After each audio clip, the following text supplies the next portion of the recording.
بسم الله الرحمن الرحيم. اهلا بكم. الفيديو ده في منتهى الاهميه وخصوصا للشباب اللي هم اتباع الشيخ عبد الله رشدي اللي هو قدام حضراتكم. في مقطع في منتهى الاهميه وفي منتهى الخطوره هنجيبه لكم دلوقتي بالصوت والصوره للشيخ عبد الله رشدي، وهو بيحلل خد بالك من الكلام، بيحلل جريمه ارتكاب الفاحشه في رمضان بالليل. يعني ترتكبها بالليل لكن ما ترتكبهاش بالنهار.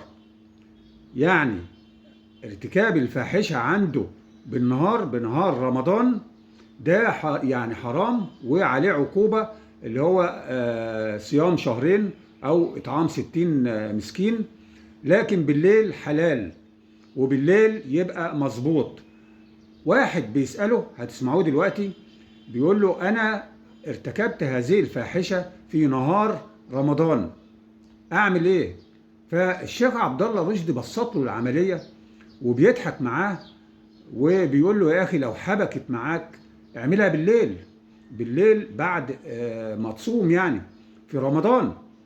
شوفوا ده استهتار، مدى استهتار هذا الشيخ الأزهري عبد الله رشدي اللي بيمثل الأزهر، بيستهتر بالدين، بيحلل له ان هو يعمل هذه الفاحشة في ليل رمضان ولكن ما يعملهاش في نهار رمضان. ده اي شرع؟ ده جبته منين؟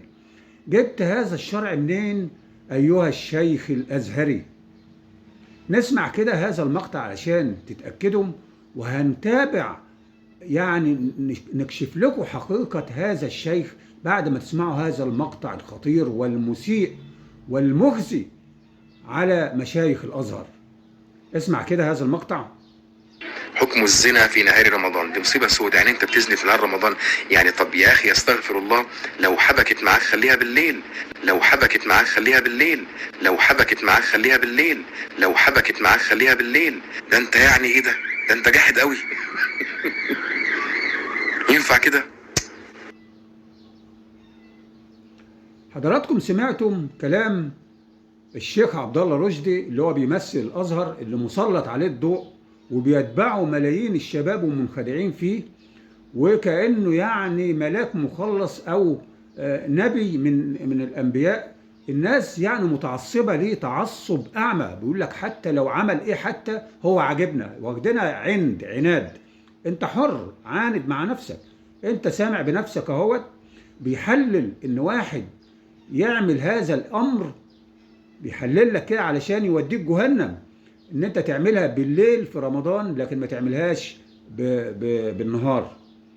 وكأن عقوبة اللي هيعملها بالليل ما عليهوش عقوبة، واللي هيعملها بالنهار هو اللي عليه عقوبة. حتى ما جابش سيرة موضوع الجلد اللي هو الحكم الشرعي اللي في القرآن ان هو ممكن يتجلد 100 جلدة، ما جابلوش الكلام ده خالص. قال له صوم شهرين او اطعام 60 مسكين، وبيقول له يا اخي ده انت جاحد، يعني هي حبكت يعني اعملها بالليل.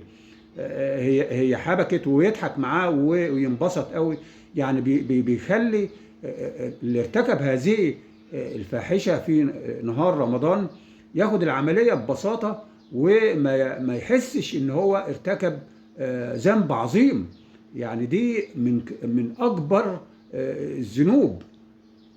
لكن هذا الشيخ الازهري اللي هو بيمثل الازهر، هو ده منهج الازهر. مشايخ الازهر كلهم كده دمروا الدين، دمروا الشرع الاسلامي والفقه الاسلامي، كلهم بهذا المستوى، وهذا المستوى المخزي عار على الدين الاسلامي والله، ان هو يحكم بهذا الحكم وياخد العمليه باستهتار، يقول لك اعملها بالليل ما تعملهاش بالنهار في رمضان.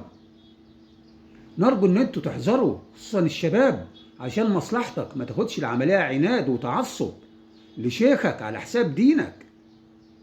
قدام حضرتك اهو على طول، يعني كلام مسموع صوت وصوره. ما تاخدكش العصبيه والعناد مع نفسك، انت بتعاند مع نفسك وتقول انا برضو مهما يعمل انا هحبه. انت حر.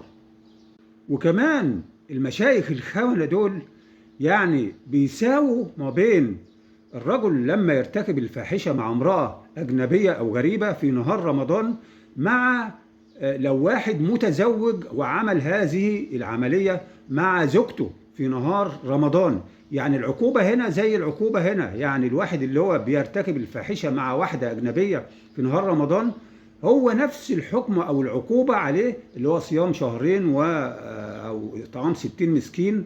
ومع لو زوج عمل هذا الأمر مع زوجته في نهار رمضان، يعني ما بيفرقوش، مع ان في فرق كبير برضه، في فرق ما بين الاثنين، لكن ما بيفرقش، بيخلي دي زي ديت عشان يبسط لك العمليه، علشان ينشر الفاحشه في الذين امنوا.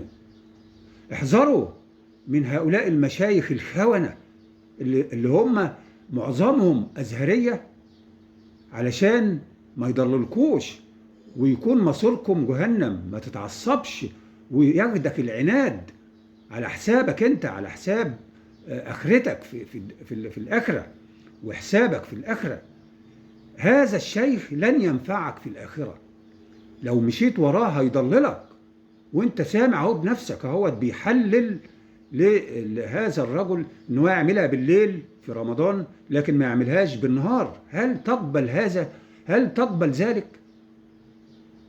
كل واحد حر وعقلك في راسك. والسلام عليكم ورحمه الله.